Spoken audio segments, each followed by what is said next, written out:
Hi అండి, అందరికీ నమస్కారం. Welcome back to my channel. ఈ వీడియోలో ఇప్పుడే అందిన వార్త అండి. ఓడినా సరే వైఎస్ జగన్ సింహమే. సో వివరాలు వీడియోలో తెలుసుకుందాం. వీడియో ఎక్కడే కానీ స్కిప్ చేయకుండా ఎండ్ వరకు చూడండి. అప్పుడే పూర్తి ఇన్ఫర్మేషన్ అర్థమవుతుంది.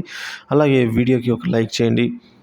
సార్వత్రిక ఎన్నికల ఫలితాలు వెలువడిన వెంటనే రాష్ట్రంలో కొన్ని వర్గాలను లక్ష్యంగా చేసుకుని జరుగుతున్న దాడులకు సంబంధించిన పూర్తి వివరాలను తమ ముందు ఉంచాలని హైకోర్టు గురువారం ప్రభుత్వ ప్రధాన కార్యదర్శిని డీజీపీని ఆదేశించింది. తదుపరి విచారణను ఈ నెల 19కి వాయిదా వేసింది. ఈ మేరకు న్యాయమూర్తులు జస్టిస్ మండవ కిరణ్మయి, జస్టిస్ న్యాయపతి విజయ్లతో కూడిన ధర్మాసనం ఉత్తర్వులైతే జారీ చేసింది.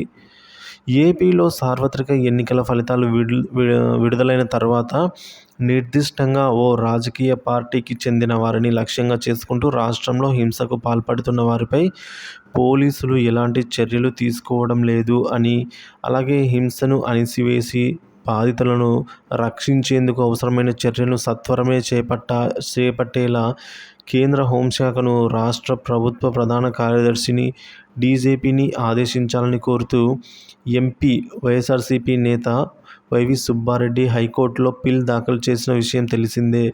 దీనిపై గురువారం జస్టిస్ కిరణ్మయి నేతృత్వంలోని ధర్మాసనం విచారణ చేపట్టింది. ప్రజల హక్కులు, స్వేచ్ఛ ముడిపడి ఉంది. ఈ వ్యాజ్యంలో ప్రజల హక్కులు మరియు స్వేచ్ఛ ముడిపడి ఉందని రాజు రామచంద్రన్ అన్నారు. దాడులు, హింసలను అడ్డుకునేందుకు హైకోర్టు ఏ ఆదేశాలు ఇచ్చినా అవి దేశం మొత్తానికి మార్గదర్శకాలు అవుతాయన్నారు. ఫిర్యాదులు ఇస్తున్నా పోలీసులు కేసు నమోదు చేయడం లేదన్నారు. ఈ నేపథ్యంలో తాము కోర్టుకు నిర్దిష్టమైన అభ్యర్థనలు చేశామన్నారు.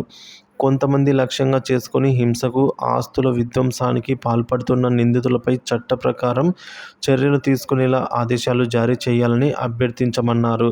అలాగే ఈ హింసపై ఫిర్యాదులు అందిన వెంటనే బాధితులపై అయితే తగిన యాక్షన్ తీసుకోవాలని, ఎఫ్ఐఆర్లు నమోదు చేసేలా పోలీసులకు ఆదేశాలు కూడా జారీ చేయాలని కోరడం జరిగింది. అంతేకాక హింసకు కారణమైన వారిని గుర్తించి వారిపై చట్ట ప్రకారం చర్యలు తీసుకునేందుకు వీలుగా ప్రత్యేక దర్యాప్తు బృందం సిట్ను ఏర్పాటు చేసేలా, బాధితులకు వారి కుటుంబ సభ్యులకు తగిన రక్షణ కల్పించేలా కూడా ఆదేశాలు జారీ చేయడంతో పాటు హింసకు తీసిన పరిస్థితులను తేల్చేందుకు 2 విశ్రాంత న్యాయమూర్తులతో ఓ కమిటీ ఏర్పాటు చేసేలా ఆదేశాలు ఇవ్వాలని కోరడం జరిగింది.